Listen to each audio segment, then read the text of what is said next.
finally joined with my cyber bestie, cyber mentor, Miss Koereyelle.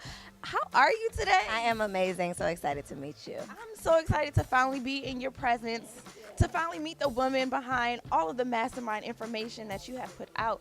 First and foremost, you will be speaking today on a panel about podcasting, correct? What are some gems you hope people walk away with from you? So I would say the number one thing people always want to know is how to, not necessarily how to start a podcast, but how to build it, how to increase your audience. And the biggest thing that has helped me is just developing my authentic voice. So figuring out what part of my story people relate to and then going with that. And you know, that's one thing. That's honestly what brought me to you was your story. I was like, she is me.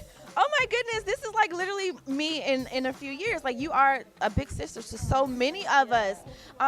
What's one piece of advice you could say to those people who do want to start their own podcast or who are pursuing their own brand?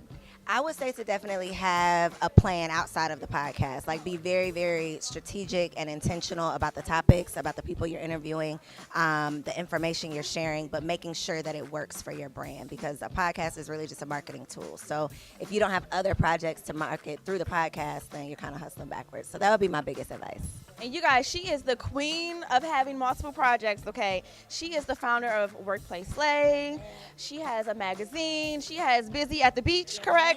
I mean, it goes on. I'm telling you, it goes on and on and on. So how can people use their backgrounds and their testimonies to kind of help them craft their multiple forms of projects or revenue?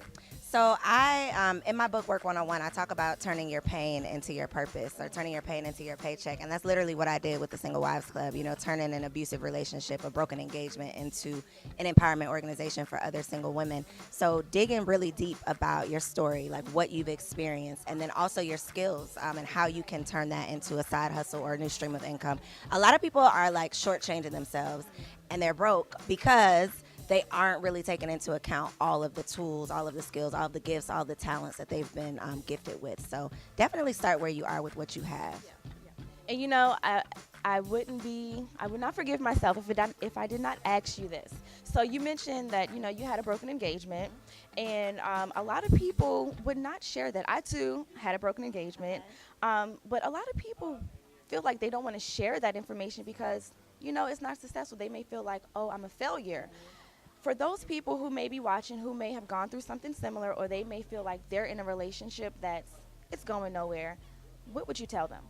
My biggest piece of advice would be to choose you. As long as you are choosing that other person, which that's the only reason you stay in a situation, a toxic situation, is because you're putting that person above yourself. So as long as you are choosing you and being loyal to yourself, you are, you know, Cat Williams said, take care of your star player. Like, that is it. If you're not taking care of you, you can't expect anyone else to. And if you're not being loyal to you, no one else ever will. So start with yourself. And I think social media creates like the perfect patty. You don't want anybody to know about your bad days type of thing. But that is literally how I was able to connect with my audience, just being truthful and transparent and honest about what I was going through and really wanting to help other people going through the same thing. So for those who don't know where to find you, let them know where they can find you. So I'm at Koereyelle on all social networks and Koereyelle.com. Hey, this is Koereyelle. You don't want to miss a beat when Tula talks.